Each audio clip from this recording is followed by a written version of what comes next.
evacuees. The POWs had been held in the city jail for several months, and were so emaciated and weakened by starvation, slave labour, and disease, they were barely living skeletons in their filthy rags. As they waited to be loaded onto a requisitioned sampan to be taken upriver to the safety of an Allied airlift to hospital, Jim had remembered how desperate young Sarah Fuller was for news of her father and fiancé, who'd been captured after the fall of Singapore. So he'd asked if any of them had come across a Jock Fuller or Philip Tarrant. None of them had, and Jim wasn't really surprised, for he knew there were thousands upon thousands of prisoners in numberless camps spread right across Burma, Malaya, and Thailand, to the islands in the East China Sea, and even on the Japanese mainland. God only knew what they were going through if these 1,000 men were an example of how the Japs treated their prisoners. Jim determinedly turned his thoughts from what he'd seen and heard that day and concentrated harder on his task.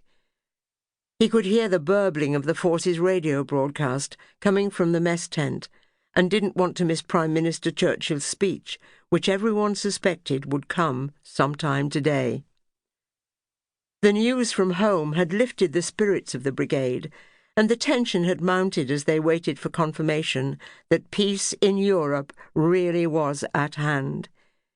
He'd heard the reports on the radio of people decorating their houses and shops with bunting and flags and pictures of the King and Queen, as well as Churchill, and how they were already gathering in their homes and on the streets to cautiously celebrate.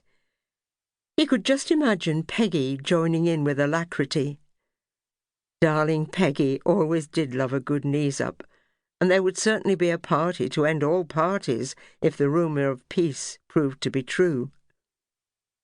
His smile was soft with love as he thought of how thrilled and excited his Peggy must be, to at last be able to believe that the family was to be reunited after so long, and it made him yearn to be with her when they all came home. But he was realist enough to know it could be months before he saw any of them again. The Japs might be on the run, but there were still thousands of them in Burma, and they'd fight to the death rather than surrender.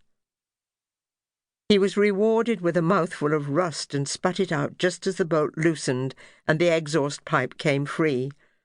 With a grunt of satisfaction, he tossed it aside and began to attach the replacement.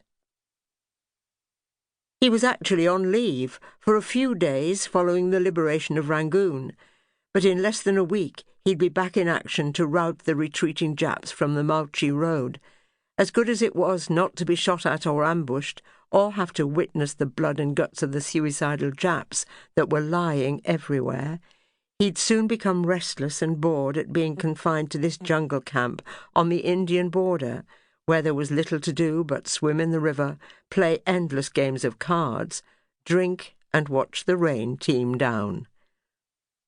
The fact was, he missed Big Bird, who'd been killed in action during the battle for Hill 170, and not a day had gone by when he hadn't thought of him.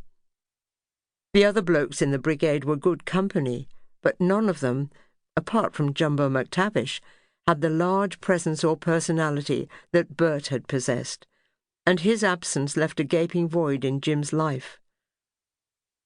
Jim finished attaching the exhaust and thankfully rolled from beneath the truck, grabbed his ever-present carbine, and got to his feet.